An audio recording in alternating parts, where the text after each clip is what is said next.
देखिए, आपको समझना चाहिए यंत्र शब्द का आपके लिए क्या अर्थ है। यंत्र एक मशीन, ये एक मशीन या एक औजार है। औजारों की शक्ति ने ही इंसान को इस धरती पर सबसे शक्तिशाली बनाया है। अगर हमें औजारों का इस्तेमाल करना ना आता तो शायद चींटियों का एक झुंड हमारे ऊपर हावी हो जाता। ये एक सच्चाई है। अगर आपको औजारों का इस्तेमाल करना ना आता हो तो बाघों की जरूरत ही नहीं है। उनकी आज सुरक्षा करनी पड़ रही है क्योंकि इंसान औजार का इस्तेमाल कर सकते हैं। लोगों के मन में हमेशा यही कल्पना होती है कि बाघ मतलब काम खत्म। But tiger needs to be saved. पर बाघों को इन कमजोर इंसानों से बचाना पड़ रहा है क्योंकि हम औजारों का इस्तेमाल कर सकते हैं। बाघ औजार का इस्तेमाल नहीं कर सकता या फिर इस्तेमाल करना नहीं जानता। तो हमारे बनाए गए औजारों और मशीनों ने हमें वो बनाया है जो हम हैं। और ये मशीनें किस तरह की हैं जो हमने बनाई हैं? हमारे द्वारा बनाई गई हर मशीन केवल उन मौजूदा योग्यताओं का विस्तार है जो हमारे पास पहले से हैं। क्योंकि मैं बात कर सकता हूं तो एक माइक्रोफोन है, एक टेलीफोन है। क्योंकि हम देख सकते हैं तो एक माइक्रोस्कोप है, एक दूरबीन है। क्योंकि हम चल सकते हैं तो हमने साइकिल और दूसरे तरह की चलने वाली चीजें बनाई।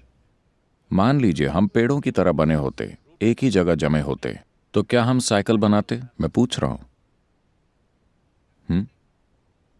हमने जो भी किया है, हर एक औजार और मशीन जो हमने बनाई है, वो सिर्फ उसका एक विस्तार है जो हम पहले से ही कर सकते हैं।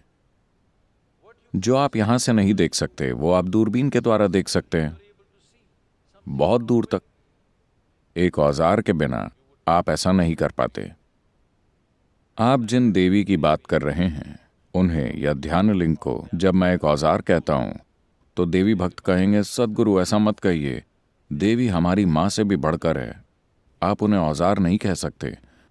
मैंने कहा ठीक है, आपको ऐसी परेशानी है, आप आश्रम आइए, 3 दिन यहां रुकिए, मैं आपको पाइपलाइन ठीक करने का काम दूंगा। पाने, चरखी वगैरह नहीं दूंगा। आप अपने हाथों और अपने दांतों का इस्तेमाल कीजिए। 3 दिन में आप अपने आधे दांत और उंगलियां खो देंगे। 3 दिनों के बाद मेरे पास आइए, मैं आपको स्पैनर दूंगा। आप उस स्पैनर की पूजा करेंगे या नहीं? एक औजार की यही शक्ति है। तो आपको यह समझने की जरूरत है This is a godless country. कि यह भगवान रहित देश है। लेकिन हमारे यहाँ 3 करोड़ 30 लाख देवी देवता हैं क्योंकि हम भगवान को बनाने की तकनीक जानते हैं। Yes. हमने ऐसे ऊर्जा रूप बनाने शुरू किए जो एक खास तरीके से काम करते हैं। और हम ऐसे ऊर्जा रूप बना सकते हैं जो आपको एक व्यक्ति के रूप में पहचान सकते हैं। हम सामान्य रूप बना सकते हैं जो सभी के लिए फायदेमंद हो, या हम एक खास रूप बना सकते हैं जो आपको एक व्यक्ति के रूप में पहचान सके। आपने कुल देवताओं के बारे में सुना है? इसका मतलब है उन्हें इस तरह तैयार किया गया है कि वो आपके वंश को पहचानेंगे और आपके लिए सिर्फ तभी कारगर होंगे जब आप उस वंश के होंगे। अगर आप कोई और हैं तो ये आपके लिए कारगर नहीं होंगे। हम पूरी तरह उलझ गए हैं और हम इसे अब ठीक से नहीं समझते। इसे आजकल ठीक से किया नहीं जाता, वो अलग बात है, पर मूल रूप से हम उन्हें बना सकते हैं। अरे ये असली अंधभक्ति लगती है। देखिए, इस देश में कितनी ही चीजें हो चुकी हैं, लेकिन जब तक पश्चिम उन्हें मान्यता नहीं देता, उन्हें सच नहीं माना जाता, है ना? क्या आपने रामानुजम के बारे में सुना है?